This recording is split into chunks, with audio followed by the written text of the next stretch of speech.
Over decades, the United States Army has conducted tests to replace existing weapons with the new firearms that come in as a solution to issues they have with the earlier ones. They will receive many designs, access them, and pick the ones they believe match the requirements. However, the ones who don't make the cut get rejected, regardless of how innovative they are. In the 19th century, many firearm designs didn't leave their prototype form, and this was majorly the result of the self-contained cartridge that yielded firearms that were lethal to both the target and the loser. There was a need for new firearms after World War I as well as after World War II. Recently, the US Army has been carrying out tests to find better weapon designs to take the place of their M1941 LMG and M4 Carbine and chamber the 6.8mm rounds that have proven to be more dangerous than the 5.56mm NATO cartridge. Designs from Textron System and Sauer,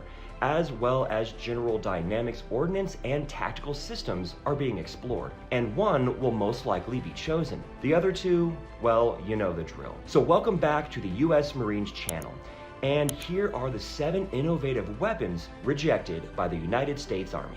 1. Thompson Auto Rifle. The Thompson submachine gun performed excellently, and John T. Thompson can, in fact, be called the grandfather of the black gun due to this weapon. It made the list of the 20th century's most successful SMG designs and was a huge hit. However, the same can be said for the Thompson Auto Rifle Model 1929. It was designed during the semi-automatic rifle trials for the US Army, but is less known than the Thompson SMG. In place of the complex gas-operated and recoil-operated action, it featured a delayed blowback operation using Blish lock and was chambered in .30-06. However, to operate properly, there was a need for lubricated ammunition, and the Army didn't want that. More so, the cartridge casings used will be ejected so violently that bystanders will have to take cover. Number 2, the M1941 Johnson rifle. While the M1941 Johnson rifle was famous with the Marines,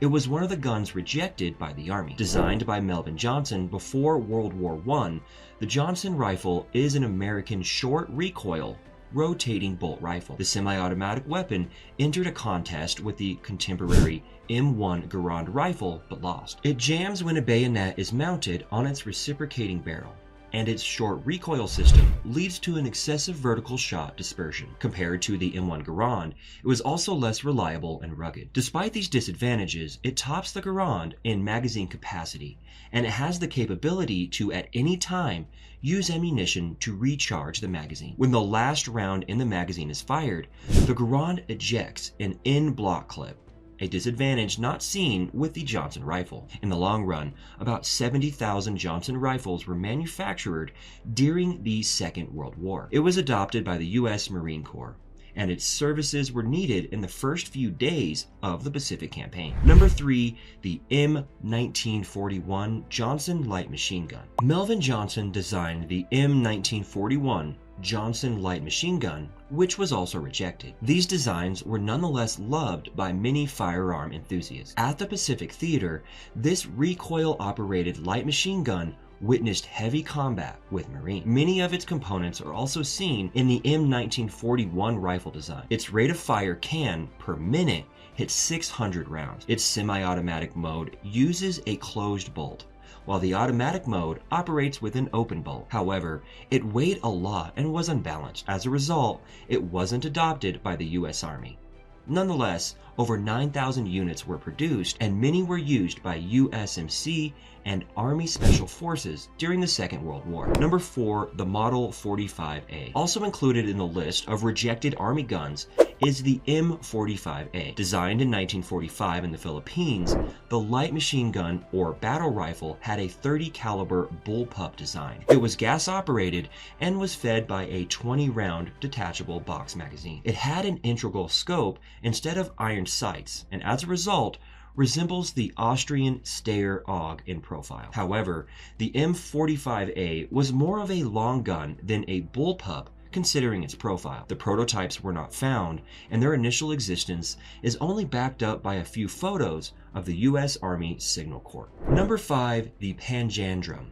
The panjandrum was also known as the ultimate invasion weapon. While it was British designed, it was also quite an innovative weapon that was never used in battle. It was included in the list of highly experimental projects and was meant to penetrate Nazi Germany's concrete Atlantic walls. There were also plans for the device to have an easy launching from a landing craft, since delivery by hand will be met with a disaster due to the beach defenses. Over 1 long ton of explosives were calculated, and the great panjandrum came in place. It featured an explosive-filled steel drum with wooden wheels in which cordite rockets are attached to propel the weapon. It was meant to hit about 100 kilometers per hour with a load of about 1,800 kilograms and destroy an obstacle in its course. However, the rockets didn't function as planned in the tests, and the panjandrum was all over the place, failing to travel in a straight line. As a result,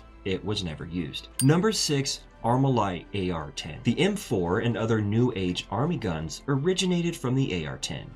While the AR-15 is probably the semi-automatic rifle that's flourished the most, it might not have seen the limelight without the AR-10. The AR-10, featuring a phalonic composite and straight-line barrel design, was developed by Eugene Stoner in the 50s. It weighed much less than the infantry rifles at the period and was also easy to control in automatic fire. It used 7.62 by 51 mm NATO, 308 Winchester, and 6.5 mm Creedmoor cartridges, and could fire 700 rounds per minute. Nonetheless, the U.S. military went for the T-44, which was used as the M14 against the AK-47 during the Vietnam War. Number 7. Stoner 63. The Stoner 63 was built on the concept for a modular weapon by Eugene Stoner soon after he left ArmaLite. The weapon was one of a kind, as it could be made into a vehicle-mounted weapon, a belt-fed squad,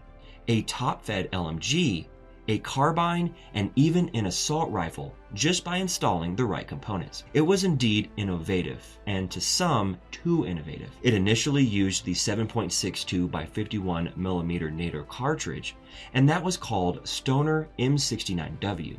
However, the Stoner 63 later used the 5.56 by 45 mm small caliber high velocity cartridge, which Eugene had experience working with while designing the AR-15. Stoner 63 could fire up to 1,000 rounds per minute and hit an effective range of 1,000 meters. After months of testing by the Army, it was deemed unreliable as it was expected to operate with a ridiculously wide range of port pressures.